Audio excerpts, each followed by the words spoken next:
планот и програмата за оваа година на Комисијата за еднакви можности имавме две активности во врска со младите. Посебно активноста се однесува на најдобри бизнис планови учениците од нашите средни училишта. За навистина за прв пат го направивме овој јавен повик. За прв пат видовме дека нашите ученици се заинтересирани да учествуваат на ваквиот јавен повик. Се пријавија од средните училишта, од гимназија Добри Даскалов и од индустријското училиште и навистина покажаа изворедни бизнис планови. Ние како комисија која бевме составена од членовите на Комисијата за еднакви можности, Комисијата за оцена и доделување на награди, имаше и наставници од училиштата, видовме дека нашите ученици се веќе спремни за бизнис планови да прават и спремни да си отворат собствен бизнис. Зошто потегнавме ова активност? Ова активност е со цел, гледаме дека во последно време нашите млади многу заминуваат во странство, не си ја гледаат својата иднина овде во Македонија. Ние ќе правиме и понатаму во наредната година повеќе вакви активности на младите, да ги поттикнеме да почнат да размислуваат за својата иднина да му биде овде во Република Македонија. Навистина се способни и вредни. Морам да прашам, кој покрај Комисијата за еднакви можности беше во комисијата која што го оценуваше бизнес плановите?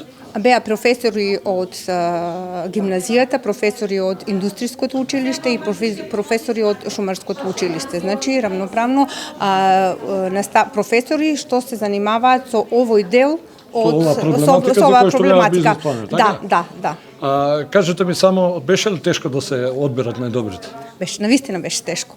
И не можевме, толку беа близко сите, но мораше спрема јавниот повик, мораше да има прва, втора, трета затоа трето место го делат двајца учесници, така да навистина не беше целта кој ќе биде прво место, кој трето, беше целта навистина заслужуваа награди. Јас имав бизнес план за фотостудио. Од мал имам желба за фотоапарати за снимање и мислам дека тоа беше таму се пронајдив, таму најлесно мислам дека би го склопил бизнес планот. Морам да те прашам дали фотостудиото на некој начин ти е идна преокупација, идна професија? Да, го размислуваме како желба и за тоа беше како цел да разработам за во иднина. Сега слушнавме во излагањата на овде присутните кои се можностите кои што државата на некој начин на вас, младите предприемачи, ви ги нуди.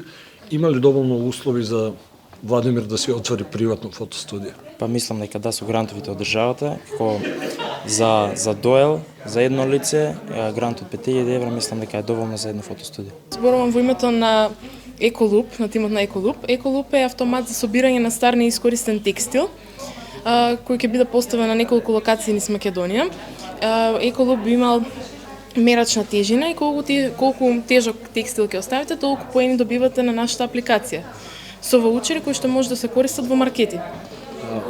Да прашам, тоа Еколуп, онака просто кажано, значи дека ако некој дома има стари алишта, може да ги донесе и на некој начин да собере поени преку вашата апликација. Да, стари алишта, текстил што не го користат или нов текстил што едноставно му смета дома и не го користат, слободно може да се остави во апаратите на Еколуп. Кој ви беше ментор? Ментор ни е Димитри Ангелков. Ова е некој проект кој што на некој начин ви е дел од редовната настава или во моментов го мислевте за конкурсот? Па на некој начин не е дел од редовната настава, бидејќи изучуваме електроника и спојување на сензори, автомати така и со Arduino преку предметот микрокомпјутери, микропрограмирање и роботика, заедно со професор Димитри Ангелков. Исто така со овој проект бевме и на надпревар во Велес, каде што нашиот тим освои прва награда и ќе оде на национално ниво.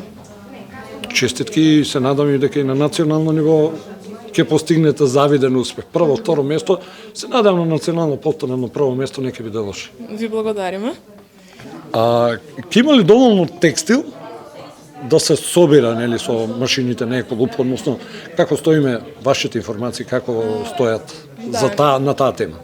Ние сметаме дека ќе има доволно текстил за собирање во нашите автомати, бидејќи на годишно ниво низ целиот свет 92 тона текстилен отпад се изфрлаат по депониите широм светот, а на тој текстилен отпад му се потребни десетици години да се разгради. И мислиме дека Еколуп е нешто многу добро за тоа, бидејќи ќе помогне да се разгради тој текстил, да се преработи во конец, кој што понатаму ќе биде користен во текстилната индустрија повторно. Јас сум дел од тимот на Фаби и нашиот бизнис план се состои од произведување и продавање на органски сапуни, така што овие органски сапуни ќе бидат нежни за кожата и тие се исто така и антиалергенски. Иако ги има оваквите бизниси на пазарот, не се толку застапени. Она што нас би не издвоило од конкуренцијата е тоа што ние ги рушиме стереотипите за монотоноста на органските производи. Односно, нашите сапуни би имале можност да се персонализираат, така што ќе може да се смени дизајнот, бојата, мирисот или формата и сето тоа по желба на самите купувачи. Исто така, ние сакаме да подигнеме свест за одржливо производство и користење на органски сапуни, така што ќе се заштити околината од штетните хемикали. Исто така, сакам да упатам и благодарност до Комисијата за еднакви можности, како и нашиот ментор Костадин Петров. И да прашам, од кои органски материјали би се изработувале сапуните? Па, сапуните би се произведувале со основа на органски масла. Исто така тие можат да имат и жива сода како дел од нивниот состав, но таа не е во самиот сапун, затоа што при хемиските реакции сосема се губи. Изработивте ли некој примерок, урнек или? Да, имаме примерок, затоа што ние сме дел од подрачјето ПМБ и како еден проект на крајот на годината е произведување на органски сапун.